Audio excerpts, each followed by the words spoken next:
तो चलिए बहुत बहुत स्वागत है जोरदार तरीके से। और जैसे कि आपको पता है कि आईसीजी जीडीडीबी और यांत्रिक का रिजल्ट आ गया है और साथ ही साथ स्टूडेंट कमांडेंट का रिजल्ट आ गया और लगातार बच्चों को सफलताएं मिली हैं। दिल से हम बहुत खुश हैं और I really feel proud because MKC के हर प्लेटफॉर्म से, चाहे बच्चा ऑफलाइन हो, चाहे बच्चा एमकेसी लर्निंग ऐप का हिस्सा है, हमारे यूट्यूब क्लासेस के भी जो बच्चे हिस्सा हैं। इस बार हमने बड़ा इनिशिएटिव लिया, देश के अंदर हमने कम से कम 20 मॉक टेस्ट कराए और लगातार मैराथन चलाई इसको लेके, केवल एक उद्देश्य से कि बच्चों को असल में मदद मिले इन कॉम्पिटिशन्स में बेहतर रिजल्ट लाने के लिए। और आई रियली फील प्राउड कि बच्चों ने वो चीज़ करके दिखाया है। और इसी कड़ी में आज आईसीजी में अक्सर आप जीडी और डीबी का इंटरव्यू देखते आए हैं और ऑब्वियसली आप जीडी का भी इंटरव्यू मेरे चैनल पे देखेंगे, डीबी सिलेक्टेड बच्चों का भी देखेंगे। और आज जो सबसे इंटरेस्टिंग है कि आज हम यांत्रिक की बात करने वाले हैं।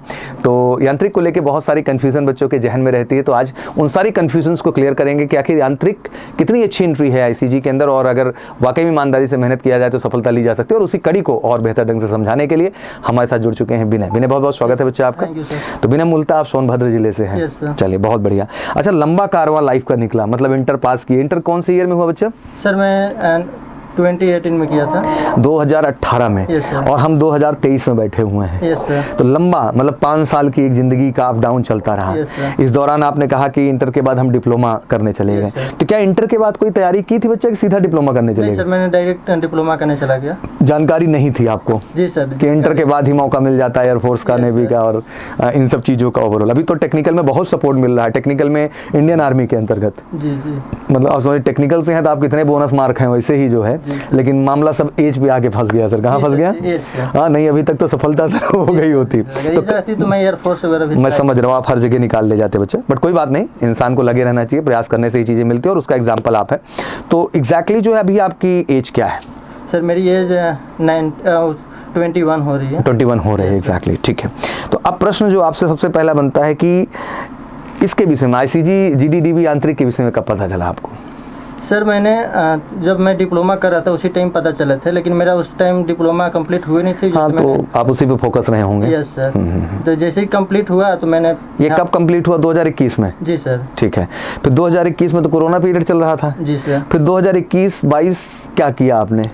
सर मैंने प्रयागराज में आकर सेल्फ स्टडी किया। अच्छा, उस समय? जी सर। तो मैंने पिछली बार मैंने दिया आईसीजी का एग्जाम, तो उसमें कुछ नंबर कम रहा। तो 2022 में आपने दिया? Yes sir. तो 2021 आपने पूरी पढ़ाई की और 2022 में पहली बार एग्जाम में आप अपीयर हुए? जी सर। ठीक है। तो उसमें मेरे कुछ नंबर कम रह गए थे, तो मैंने यहाँ पे कोचिंग ज्वाइन किया। जी जी सर। तो उसके बाद फिर इस बार मेरा शॉर्ट लिस्ट। चलिए बहुत बढ़िया। तो बेसिकली ये आपकी जर्नी रही। Yes sir. तो अभी क्वालिफाई करके कैसा महसूस कर रहे हैं? सर बहुत अच्छा। चलिए बहुत बढ़िया। और अब अगले फेज में भी थोड़ा जिम्मेदार रहना है बेटा, क्योंकि इस बार एडेप्टेबिलिटी टेस्ट जोड़ा है। फिर सेक्शन 1 की वैल्यू बढ़ेगी। जी सर। क्योंकि अभी बच्चों का बहुत सारा प्रश्न चल रहा है, मैं कल वीडियो स्पेशली लेके आया हूँ कि एडेप्टेबिलिटी टेस्ट में इस कंफ्यूजन में बिल्कुल ना रहे बच्चे कि कुछ अलग से पूछ लेगा।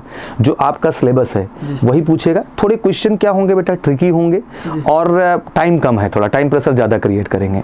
एक्चुअली क्या हुआ कि to be very honest, ICG जैसे एग्जाम में जो ऑनलाइन सेंटर्स थे कई जगह चीटिंग हुई। मैं मतलब इस बात को ऑनेस्टली एडमिट कर रहा हूँ। और उस चक्कर में क्या हुआ, नेवी ने भी प्रोसेस चेंज कर दिया कि आप स्टेज 1 दे लीजिए, हम आपको बुला लेंगे, कोई इशू नहीं है, लेकिन स्टेज 2 में आके आपको फिर से टेस्ट क्या करना होगा, देना होगा। बहुत लोग बाहर हुए जो ईमानदार नहीं थे। जी सर। यही आईसीजी में भी हुआ है। आईसीजी का इस बार कट ऑफ डाउन गया। जी सर। इसका कारण जानते हैं आप लोग? जी सर, जो शायद बता रहे हैं आप वही हो सकता है। जी, एडेप्टेबिलिटी टेस्ट जैसे ही ऐड हुआ टेक्निकली लोग मैदान छोड़ के क्या किए, भाग गए। अभी बच्चों की बड़ी चिंता ये भी है कि क्या सर जो स्टेज 2 का कट ऑफ आएगा बहुत ज़्यादा बढ़ जाएगा, तो ये इस कंफ्यूजन में ना रहे। आपकी हमको नहीं लगता 2 नंबर का ग्रोथ आना है, क्योंकि बड़े ओरिजिनल बच्चे अब जा रहे हैं। क्योंकि एडेप्टेबिलिटी टेस्ट में ही इतने अगर कुछ आए भी होंगे नकल करके मान लीजिए, तो एडेप्टेबिलिटी टेस्ट में वैसे ही बाहर हो जाना है सबको, तो कट ऑफ में बहुत ज़्यादा ग्रोथ आने का मौका नहीं है। चलो थोड़ा सा एग्जाम की बात करते हैं। एक बार एग्जाम तो दे ही चुके थे। सेक्शन 1 में 60 क्वेश्चन थे, समय केवल 45 मिनट का। जी सर। कितना क्वेश्चन अटेम्प्ट किया आपने? सर मैंने 56 किए थे, 4 क्वेश्चन छोड़ दिया आपने। जी सर, क्योंकि मैथ का क्वेश्चन तो टाइम टेकन था, उसमें थोड़ा सा एफर्ट तो पड़ता ही है। अच्छा, नेगेटिव मार्किंग थी नहीं तो चारों में तुक्का भी मार सकते थे आप? मार सकते थे, लेकिन टाइम नहीं बचा था। अच्छा, तुक्का मारने का भी टाइम ये चीज़ है कि यहाँ से तुक्का मारने का भी समय नहीं मिला वहाँ पे। अच्छा, जो पेपर पूरा हम लोग ध्यान से देखें, अर्थमेटिक का भी रोल है, रीजनिंग का भी है, जी सर, साइंस का भी बड़ा रोल है, इंग्लिश का भी बड़ा रोल है, जीके का थोड़ा सा रोल कम है। एग्जैक्टली। तो क्या कहना चाहेंगे ओवरऑल पेपर को अगर एनालाइज करें हम लोग, तो क्या लगा, लेवल कैसा लगा आपको? स्टैंडर्ड सर लेवल तो सही था, पिछली बार से थोड़ा सा लेवल हाई था। अच्छा जी सर। अच्छा, पिछली बार से पेपर का लेवल इस बार हाई था? जी सर। ठीक है। तो जैसे 56 क्वेश्चन आपने ईमानदारी से अटेम्प्ट किए, जी सर, तो ये संभव है कि इतने क्वेश्चन किए जा सकते हैं? जी सर, 40 प्लस 45 प्लस किए जा सकते हैं आराम से, मतलब कोई घबराने की बात नहीं है। ठीक है, तो ये भी बच्चों को जो डर रहता है कि समय कम है सर, तो क्वेश्चन कितने किए जा सकते हैं, तो मुझे लगता है 50 अबाउट रीच करना आसान है, कोई बहुत बड़ी चीज़ नहीं है, और कट ऑफ भी उसी के आसपास जाता है, तो ये भी कोई बहुत चिंता का विषय नहीं है। अच्छा, बेसिकली क्या सबसे ज़्यादा मदद किया आपको, मतलब क्या ऐसा बच्चे पढ़ें या कैसा करें, क्योंकि अगला एग्जाम फिर मार्च में लगा है, बहुत लोग फेल हो गए हैं, तो आपसे अनुभव हम जरूर शेयर करना चाहेंगे। क्या चीज़ पे ध्यान देना है, जैसे हम उसमें बात करते हैं अर्थमेटिक वाले पार्ट पे, रीजनिंग पे, क्या ध्यान देने की सबसे ज़्यादा ज़रूरत है? सर उसमें जो कोचिंग में पढ़ाए जाते हैं उसे बार बार प्रैक्टिस कीजिए, क्योंकि वहाँ पे टाइम सर, क्योंकि टाइम इतने कम मिलते हैं, सारा गेम टाइम का है। जी सर, तब जितना ही ज़्यादा प्रैक्टिस करेंगे उतना ही आपका टाइम। अच्छा, जो मॉक हम लोग लगातार करा रहे थे चैनल पे, आपने अप्रोच किए थे कुछ मॉक को? जी सर, मदद किया थोड़ा सा? जी सर। चलिए बहुत बढ़िया। इसलिए लास्ट में तो एग्जाम टाइम, जब लास्ट टाइम जब बचते हैं उसमें जितना हो सके मॉक। बस अभी हम एनडीए का भी प्लानिंग समझा रहे थे इन लोगों को, तो मैंने यही समझाया कि देखो ये सच है कि स्टार्टिंग में जब समय है तो कॉन्सेप्ट पे काम करिए, यस सर, अच्छे से क्लियर करिए, उस पर बेस्ड क्वेश्चंस लगाइए, बट लास्ट जब आता है तो फिर मुझे लगता है वो रिवीजन और मॉक का ही टाइम है। अगर आप उसमें पढ़ने बैठ जाएंगे तो जो परफॉर्मेंस होना है वो भी सत्यानाश हो जाएगा। तो ये प्लानिंग तो बनाना हर बच्चे के लिए जरूरी है। ठीक है, इंग्लिश के कैसे क्वेश्चन थे सर? इंग्लिश के सही थे, आसान थे। किन किन सेगमेंट से क्वेश्चन उठाया था इंग्लिश में? सर इंग्लिश में आर्टिकल से उठाए थे, प्रीपोजिशन से उठाए थे, और सर यानी कि फीलिंग वाले से स्पेलिंग एरर्स रहे होंगे, सारे क्वेश्चन थे। तो आजाद सर की बैच में थे आप? जी सर। कैसा रहा उनका पढ़ाने का, मदद कितना मिला सर? काफी सही था, सही था, मदद मिली सर के पढ़ाए हुए। चलिए बहुत बढ़िया। गौरव सर भी पढ़ाए थे तो उनका भी मदद मिला। चलिए दो लोग इन्वॉल्व हो गए। अच्छा, इसके बाद जो है शुरू होता है आपका सेक्शन 2।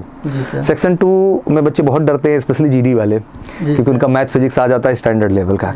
बट आप लोगों के लिए लकी है कि आप डिप्लोमा होल्डर थे, 3 साल करके आए थे, और इलेक्ट्रिकल पार्ट के थे, क्योंकि 3 ही सेगमेंट, इलेक्ट्रिकल है, इलेक्ट्रॉनिक्स एंड मैकेनिकल है। तो इलेक्ट्रिकल की जब हम बात करते हैं, जो 50 क्वेश्चन थे, क्या थे, कैसे थे, किस तरह के थे? सर नॉर्मल ही होते हैं, अगर आप सही से ध्यान से अगर डिप्लोमा किए हुए हैं तो आप अगर डिप्लोमा का नोट्स पढ़ लिए तो आपका फेज सेशन 2 निकल जाएगा। जी सर, तो कोई दिक्कत नहीं है। जी सर, अगर दिक्कत होता है तो वही सेशन फर्स्ट में दिक्कत होते हैं, सेकंड तो निकल जाएगा। हाँ, क्योंकि आपको एक्सपीरियंस रहा है इस चीज़ का। चलिए बहुत बढ़िया।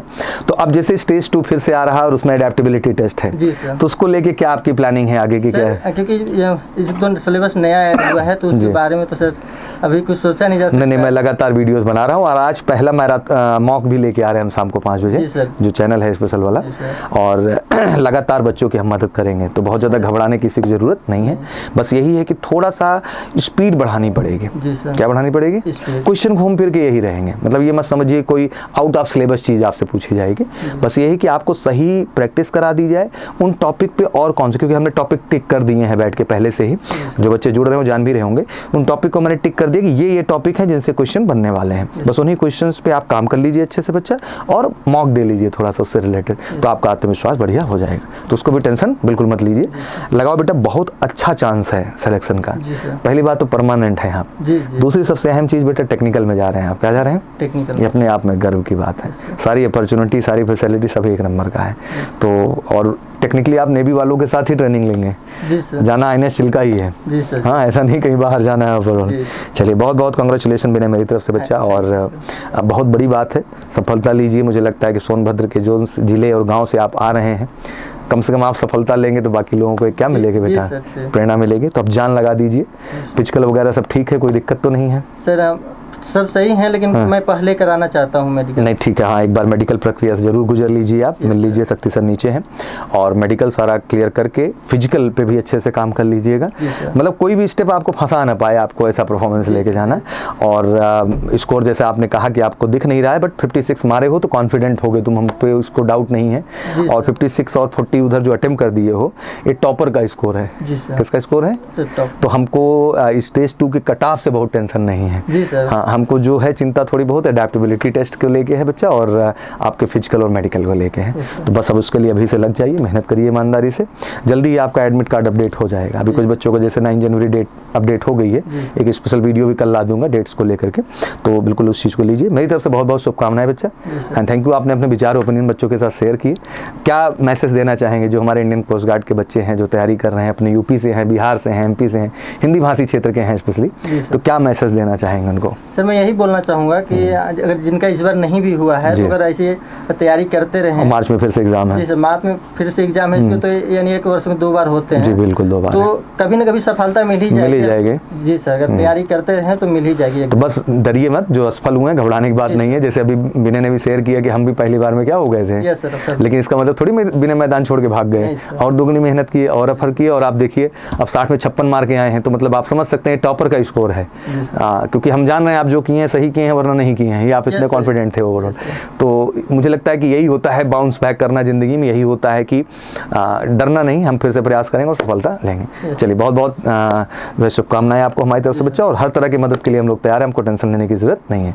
Thank you so much and wish you all good luck बच्चा। और अपना भी जो एक्सपीरियंस है एग्जाम को लेकर के आप कमेंट सेक्शन में जरूर मेंशन करिए, क्या स्कोर है इसको भी लेकर जरूर बताइए, और साथ ही साथ स्टेज 2 में आपको क्या डेट मिल गई है जो है स्टेज 2 में अपीयर होने के लिए, उसको लेके बताइए। और अडेप्टेबिलिटी टेस्ट को लेकर बिल्कुल मत घबराइए, हम बहुत सारे अपडेट देने वाले हैं आपको। Thank you so much, wish you good luck, जय हिंद, जय भारत।